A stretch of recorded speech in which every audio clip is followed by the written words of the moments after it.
नमस्कार दोस्तों, हम आपके लिए बहुत सारे सवाल आए। सवाल है, यदि बहुपद ए स्क्वायर प्लस 9 कोष्टक अंदर बंद है x square plus 13x plus 6 ए का एक मूल दूसरे मूल का व्युत्क्रम है, तब ए का मान ज्ञात कीजिए। बहुत सरल सवाल है। इसको कैसे लिख सकते हैं, यानी उत्तर इसका कैसे लिखेंगे।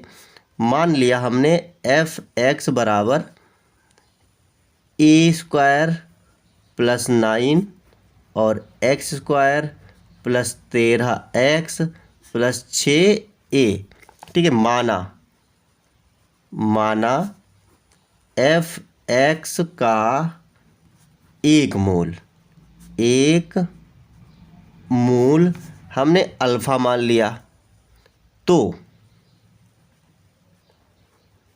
दूसरा मूल व्युत्क्रम है। व्युत्क्रम मतलब उल्टा, 1/अल्फा। ठीक है, एफ एक्स का एक मूल अल्फा, तो दूसरा मूल 1/अल्फा होगा। ठीक है, ये हमने मान लिया। तो अब लगाते हैं सूत्र। क्या सूत्र लगा देंगे, एक लगाते हैं मूलों का गुणनफल। अब गुणनफल है तो सीधे सीधे इसका गुणा करके देखते हैं। तो एक अल्फा और दूसरा है 1/अल्फा।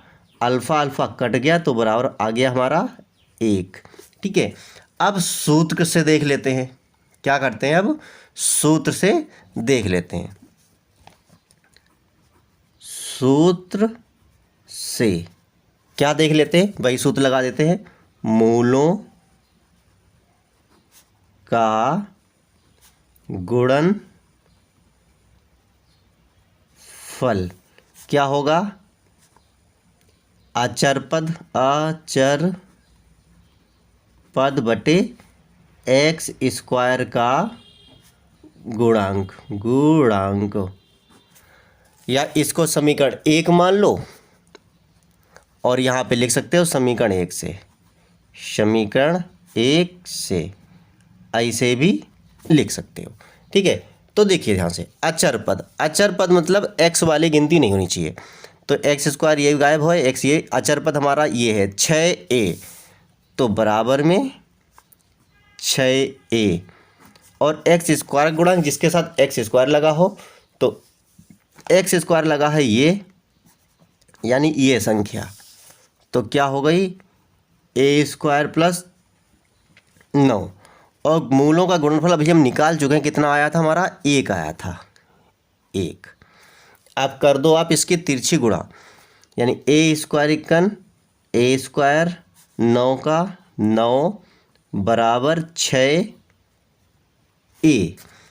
अब इस 6a को इधर ले आओ, तो ए स्क्वायर माइनस का 6a प्लस का 9 बराबर 0। अब देखिए, यदि आप थोड़ा दिमाग लगा सकते हो तो लगा लो, क्योंकि ये a square plus b square minus 2ab सूत्र बन गया। अगर नहीं बन पाता है आपसे तो एक काम करो, इसका गुणनफल कर लो कि 9 लाना है और 6 लाना है, तो 3 तिया 9 और 3 होता है 6, यानी ए स्क्वायर माइनस 3a प्लस 9। नियम क्या होता है, इन दोनों की गुणा करें अगर गिनतियों की, तो 9 आए, 9 आ गया। इन दोनों को जोड़ें तो ये 6 आए, 3 और 3 6, और माइनस माइनस माइनस ही रहेगा, क्यों जोड़ रहे हैं। अब इन दोनों में ए कॉमन ले लिया, तो ए कॉमन लिया तो क्या हो जाएगा हमारा, a माइनस 3, इसमें 3 मिलेगा कॉमन, तो माइनस का 3 कॉमन लिया तो a बचेगा। और जब माइनस का गिनती कॉमन लेते हैं तो प्लस वाली गिनती माइनस की हो जाती है, मतलब चिन्ह बदल जाते हैं, और 3 तिया 9 बराबर 0। अब क्या है, ये संख्याएं दोनों एक सी हैं, यानी a माइनस 3 और ये बचा a माइनस 3 बराबर 0। इसको ऐसे भी लिख सकते हो कि, चलो ऐसे लिख लो, a माइनस 3 बराबर 0 या a माइनस 3 बराबर 0, यानी a बराबर, ये माइनस 3 इधर जाएगा 3, या a बराबर 3 इधर जाएगा तो 3, यानी 3 ही है। कुल मिला के a बराबर क्या है, 3 ही है। तो लिख सकते हो, अतः a का मान 3 होगा। तो कैसा लगा सवाल? अगर अच्छा लगा हो तो लाइक से कमेंट करें। फिर मिलते हैं अगले वीडियो में।